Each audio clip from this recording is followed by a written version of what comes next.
True. It might be true. It might be true. Which is really funny. Let's see what it says in the overlay, because we're going to get it right here. Okay, cool. 142. Well, that's 140. It's almost. It's off by a factor of 10.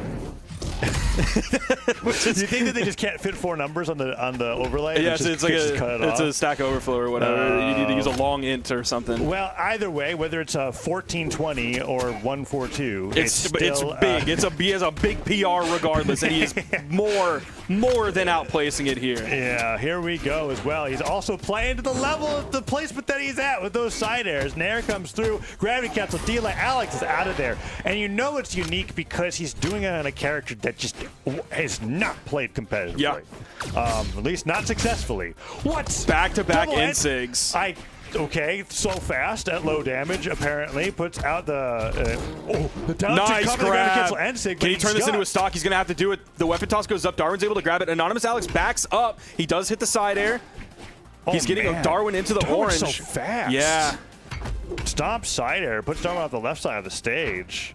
Goes in for the recovery here. Alex trying just to stop some of the bleeding here. Okay, hits the side light. What else have we got? Scoop. Okay, not going to knock out just yet. Darwen makes it back. Avoids the stomp. Tries to get the Nair gravity cancel delay. Darwen's playing so fast. Finally goes down. Alex starting to stabilize against the blazing fast speed of his opponent. I mean, that's what playing an Artemis feels like. That's just if you're playing against a half-decent Artemis, that is the way that a lot of them play.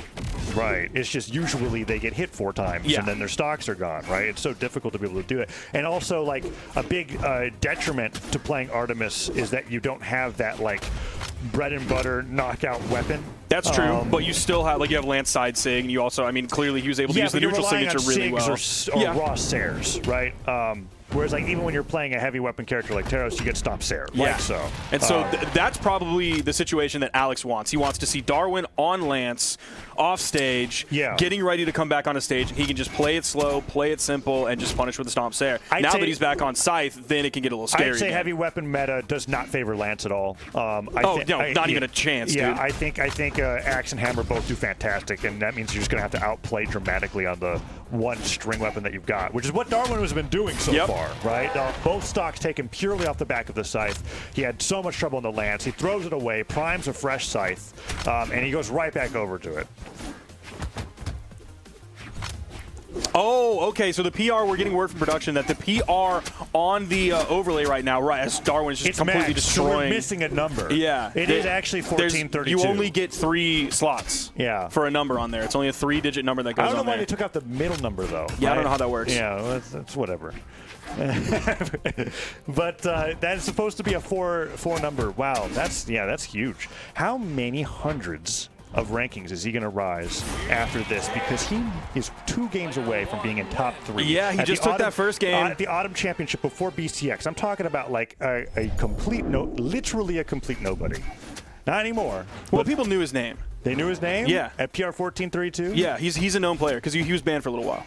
Gotcha. Okay. So he's a known entity in the scene. That makes a lot more sense. Yes. I wasn't following that storyline. Okay. Yeah, this is not like the first time people are seeing him and knowing about him. Definitely a nobody to top 32s, though. Yeah. In official tournaments, right? Like, just it comes out of nowhere. And to make the leap from, as I just got confirmation, 49th at Summers to 4th minimum at Autumns is huge. Yeah, other than that Summers, he has 3 other tournaments, period. The skill level that you have to chew through from 25th to 17th to 9th is exponential. Yeah, this has got to be just a guy who's putting in hours and hours in ranked. But when you talk about how a previously banned player narrative, there's actually like kind of like a spiteful grind, I feel like that comes out from situations like that. Definitely. Especially when you put in the work to not be banned anymore. Yep. Godly being one of those players that lives up to that so highly.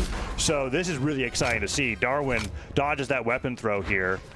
Alex getting punched into the side of the stage, but it's a huge favor for Alex. I think Darwen actually did kind of clutch that last game after how Alex stabilized from stock 1. Yeah. So we'll have to see if he's able to do that here as we are on Mose Eisley. I mean, Alex does have a nice lead, and wow, that stop there is going to do it. He was in hit stun, so when that weapon toss was coming back down, it wasn't actually going to hit Alex on the head and interrupt that stomp downer that came through to get the KO. Even here on Mos Eisley, didn't have to do any more damage than that. Man, he's ripping those neutral signatures back to back. You see him chase out there every time. It looks like on hit, that N-Sig might be faster than it feels like a light attack. Than the end light. It's feeling like a light attack. What I didn't realize, right? Like if you just like try to do that after you miss the N-Sig, I don't think it works. But when you hit it, it looks like Artemis is like actionable before the move's over. Like that's so fast, and that's something that Darwin's gotten from a lot of experience, clearly. Because right there, that's punishable, right? Misses that. Alex gets a sidelight in, gets some good damage. He's now holding on to center, tries to stare away, stomps stare. So much damage coming out of the Darwin second stock here. They're nearly avoided. The flashiness has definitely been favoring Darwin so far. But in general, like, Alex is definitely in the lead here. He has a massive lead in terms of damage. There's a stomp stare from the middle of the stage. He's doing it like one stomp stare at a time, as opposed to like the way Darwin's playing, throwing out these neutral signatures as follow-ups even multiple times, and then chasing super far out. Whereas Alex just has to do that. That's the game plan for Alex. That's the win condition. It's a very simple flowchart. Hold center, hold heavy weapon, hope Scythe doesn't happen. Yep. and the curse of Scythe is that you do have to outplay your opponent 5 times on your 5 dodge reads to get the clip. Whereas with Hammer, you kind of don't have to outplay. You just have to hit them 5 times. Oh, he almost got that down air.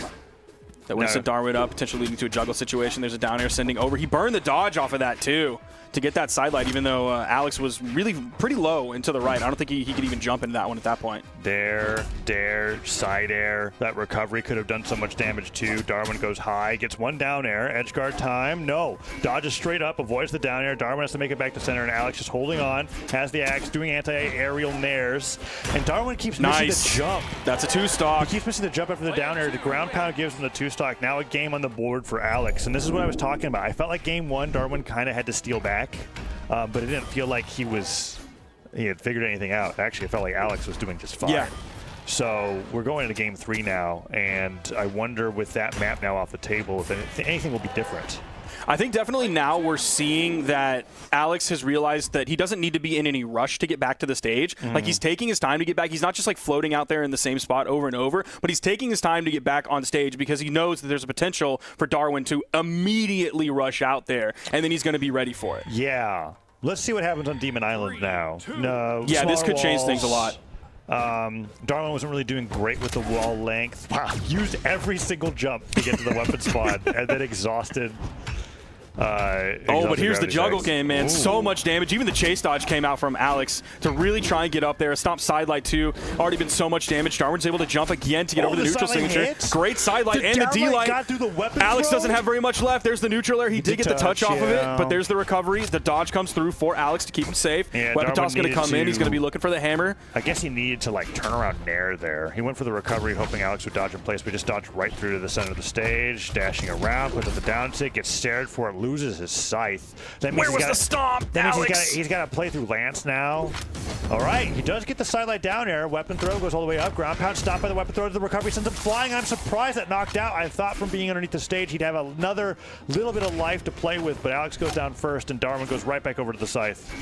Yeah, and that's tough because Darwin was able to guarantee that scythe. There's the weapon toss. See if he's able to put out a bunch of extra credit damage on Alex while he's coming back in. It was just a raw side heavy. He is able to snake the weapon out from that. There's the down air. The dodge back in gets him through the in-light, and he's able to get around behind and punish that in-light with a knockout move. Yeah, the stomp there that you were looking for 30 seconds ago. Yep. Finally gets it. There in the ground, gets down light. Nice. I like that rising down air to try to catch Alex dodging down and through him. Just didn't space it quite well enough. Lands beneath him.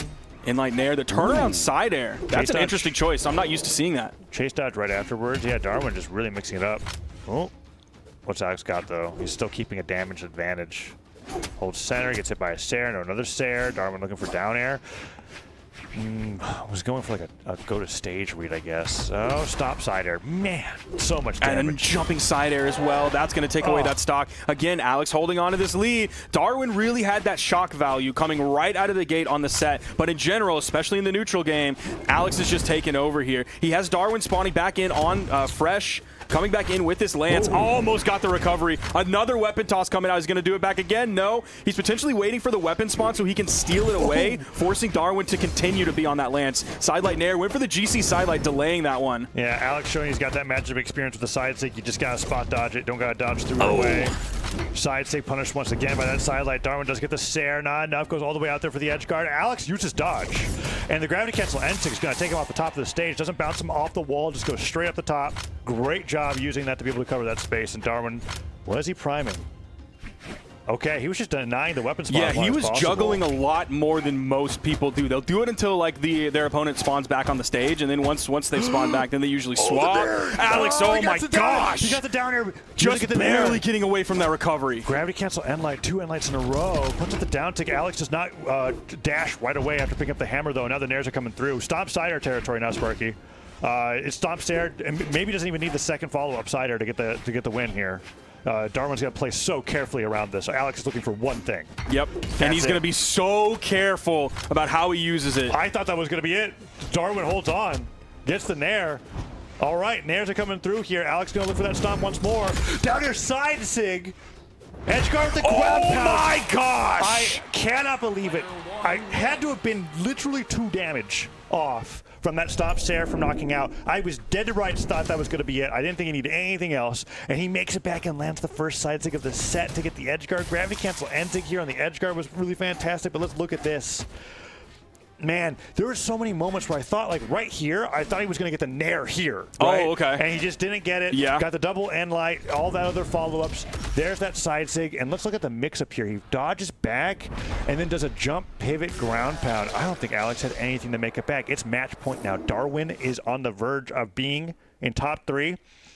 And we're sorry for those that are listening at home and probably complaining about this in chat. We just got confirmation that the 142 is actually 142. Oh, okay. And not a bug. They just like lied. So it's just that's just the PR. We've like said like the wrong thing like 5 times back and forth. Okay, we only said the wrong thing once of our own volition. Sure. Yes. That is correct. Because if he got 49th in Summers, there's no way he would have been 1432. Yeah, that would have pushed him up quite a bit. That just doesn't make any sense. So so there we are. We've got that accurate number. Us just fighting over how low his number is. Going up against Alex here, he's up 2-1. But Alex still looking pretty confident. Darwen definitely has stolen these 2 wins, but I mean, you know, you only need to steal 3 to move on in the bracket. He hit the inlight, the weapon toss bonked him on the head, he went back in to Darwen's second inlight, but he didn't really find anything after that. Darwen is definitely playing a lot more defensively now. He is not committing whatsoever. I think we're going to see Darwen's pace potentially grind to a halt. He's going to be caught. Yeah, he was holding to the right as best as he could while he was in sweat beats. Alex just had to follow him. Yeah, a little too obviously trying to land on the weapon there. Yeah. Alex covers the landing with the stare, takes him down. He had no jumps to make it back. There's the side light. Down air just barely missing from Darwen. Of course, the classic hammer opening with the weapon toss into the inlight, just barely whiffs the neutral air. Man, Darwen's like neutral signature follow-ups after like any of his light attacks on site, they've been so strong. The edge guard there, he's going to even pull out the gravity cancel taunt. He's feeling really good. He's about 50 damage behind, so Alex still holding on to this lead. Let's see if he can grab onto the weapon. There it is. Jumping side air is going to start off Alex's first move. He's going to miss that. Dodges through. Doesn't get caught by the neutral air as Darwen was falling over on the left side wall. There's the down air. What's he going to set up for after that? It was the side light just barely missing. Down air again. This time he goes for the side air. Okay, weapon spawn. Not going to go for it. Dashes forward with the neutral air. And weapon throw. Pickup. End light. Nicely done by Alex. Breaking that neutral exchange. Dash jump side air. Gets a side light. Slides all the way down for the end sig and gets punished for it. Recovery comes through. Alex does not touch the wall, but avoids the recovery. Darwen can't get the reversal in time. Alex losing his stock there would have been really, really bad for him. He has the damage lead. At this point, I think he's lost the damage lead. Down sig here? No, goes for recovery instead, and Alex just swats him away. Neutral air is going to disarm him. He's going to hope to land. He's not going to get the chance to stomp side air. The weapon toss. Dodge. Ooh, oh, he's able to get back. Yeah. Ground pound. Doesn't get the angle that he's hoping for, though, as he lands with the grounded variant. Scythe picked up. Is this going to be another stock that Darwen steals after barely surviving a stop stare? If he does, him surviving getting back to the wall just a second ago, I think, unfortunately, that was Alex's fault. The hesitation that he thought when he initially thought he got the KO. That's twice in the set that Alex just, like, thought he got the KO, went back to the other side of the stage, was priming weapons, not looking at his opponent, And now Darwen does go down, but went down with a lead. Because there was a weapon spawn there. He could have grabbed it. He could have thrown that away and then grabbed the next weapon spawn that came up. Or he could have actually edge guarded with that weapon, given that he was at weapon advantage. So I think he threw that away in that moment of hesitation. Down tick whiffs. Just barely gets the down air. Great spot dodge into the turnaround stomp side air. Yeah, gets the down air. Siders again. See, goes for the end light. Side light kicks him up. Go, but does not get any follow-up afterwards. Alex goes all the way over for the axe. Throws it away. Again. I can't believe it. He's just looking for the hammer, I guess. And he does succeed. Gets some damage for it. Now on the weapon of his choice. Does get hit by 2 attacks. Down air. Has him off stage. Side six hits. Is that it? This is getting really scary. He hits him with the reads, and then he just uses all of his jumps. Darwen may be celebrating a little too soon, but look at the pressure that's coming out for him. He has so much momentum on his side. He's playing so well. The weapon toss is going to hit him. Another weapon toss.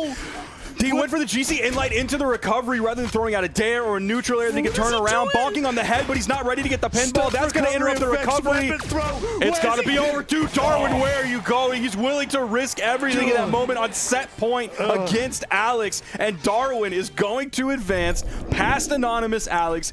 PR 142. What seed was he? He's in the 70s? Yeah, 78 seed. Yeah, seed 78. He is now guaranteed top 3. Pre-seeded at 113. I was looking back to see if we had a rematch storyline, and we do. The player that knocked Darwen into the elimination side is